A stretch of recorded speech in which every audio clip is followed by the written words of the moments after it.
Hello viewers, this is Suman Dutta. তো আজকে present হলাম নতুন একটা ভিডিও নিয়ে। আজকে থাকছে তোমাদের ইকোনমিক্স থেকে একটা গুরুত্বপূর্ণ ক্লাস, ঠিক আছে? তো আশা করব সবাই ভিডিওটা প্রথম থেকে লাস্ট অবধি নিশ্চয়ই দেখবে, কারণ এটা 2 থেকে 3 মিনিটের একটা ভিডিও, ঠিক আছে? তো যেহেতু পূজা শেষ হয়ে গেল, তো আমরা আবার সেইভাবে রেগুলারলি ক্লাস করব, ক্লাস চালিয়ে যাব। তো পূজার জন্য 2-3 দিন বদ্ধ ছিল ক্লাস, তো ওইটাকে আমরা রিকভারি করার চেষ্টা করব, ঠিক আছে?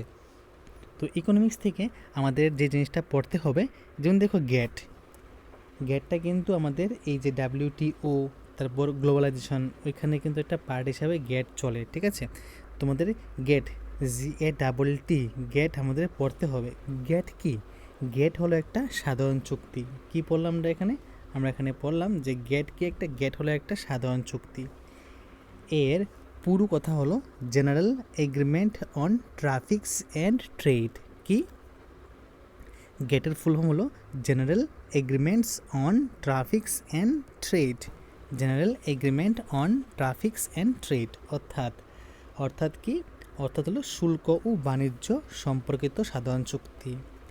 সমগ্র বিশ্বের উন্নত ও উন্নয়নশীল দেশগুলি যখন এটা বুঝতে পারল যে আন্তর্জাতিক বাণিজ্য ছাড়া কোনো দেশের সার্বিক অর্থনৈতিক উন্নয়ন সম্ভব নয়, তখন তারা প্রত্যেককে একটি প্রতিষ্ঠানের প্রয়োজনীয়তা ভীষণভাবে অনুভব করেছিল, যে প্রতিষ্ঠানের মূল কাজ হবে বিশ্ব বাণিজ্য নীতি নির্ধারণ করা। তাই তারা 1946-এ হানাবাই আন্তর্জাতিক বাণিজ্য সংস্থা, মানে ইন্টারন্যাশনাল ট্রেড অর্গানাইজেশন, যাকে আমরা চিনি ITO নামে একটি সংস্থার জন্ম দেয়। কবে? 1946 সালে। কোথায়? হানাবাই আন্তর্জাতিক বাণিজ্য সংস্থা, ঠিক আছে? হানাবাই কোথায়? হানাবাই। কিন্তু বিভিন্ন কারণে ITO বিশ্ব বাণিজ্যের নীতি নির্ধারণে ভূমিকা পালনে ব্যর্থ হয়। সেই কারণে দ্বিতীয় বিশ্বযুদ্ধের পরবর্তী সময়ে সমগ্র বিশ্বের অর্থনৈতিক পুনর্বাসনের লক্ষ্যে 1947 সালে জেনেভায় 23টি দেশ মিলে পারস্পরিক মতানৈক্য পৌঁছানোর উদ্দেশ্যে গ্যাট নামে একটি স্থায়ী আন্তর্জাতিক বাণিজ্য প্রতিষ্ঠান গড়ে তোলেন। কবে? দেখো এখানে খুব এটা ইন্টারেস্টিং জিনিস, দেখো যে জিনিসটা হলো যখন ITO যখন বিশ্ব বাণিজ্যের নীতি নির্ধারণে ভূমিকা পালনে ব্যর্থ হয়, ঠিক আছে, তখন সেই কারণে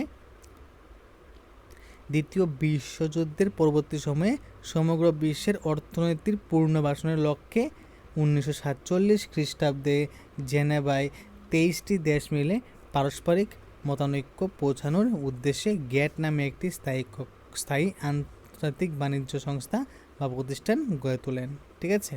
তো যেটি মূলত হলো একটি চুক্তি। এই যে গ্যাট কি? গ্যাট হলো একটা চুক্তি। এই চুক্তিতে স্বাক্ষরকারী দেশগুলি সবসময় এই চুক্তির শর্ত মেনে চলতে বাধ্য। গেটের জলমগ্ন থেকে ভারতের সদস্য, ঠিক আছে? গেটের জলমগ্ন থেকে ভারতের সদস্য গেটের অন্তর্ভুক্ত দেশগুলি নিয়মিতভাবে নিজেদের মধ্যে আলাপ আলোচনা করে পরিবর্তিত পরিস্থিতি বাণিজ্যিক নীতি নির্ধারণে ব্যাপার সম্মত হন, ঠিক আছে? তো এই যে গেট সম্পর্কে আমাদের একটা গুরুত্বপূর্ণ ভিডিও, অবশ্যই আমরা সবাই দেখব। এখান থেকে কিন্তু ম্যাক্সিমাম 10 থেকে 15টা কোশ্চেন হতে পারে, তো তোমরা নিজের মতো করে বানিয়ে নেবে, ঠিক আছে? তো আমি চেষ্টা করব এখান থেকে কিছু MCQ দেওয়ার জন্য। তো যদি ভিডিও ভালো লাগে থাকে অবশ্যই ভিডিও সবার কাছে শেয়ার করবে, এবং তোমার কাছে কীরকম লাগলো অবশ্যই কমেন্ট বক্সে জানাবে। এবং তুমি যদি চ্যানেল নতুন হয়ে যাও তাহলে চ্যানেলটাকে সাবস্ক্রাইব করবে এবং নোটিফিকেশনকে অল প্রেস করে রাখবে, তাহলে যখনই নতুন কোনো ভিডিও আপলোড করবো তুমি খুব ইজিলি পেয়ে যাবে। তো ধন্যবাদ সবাইকে।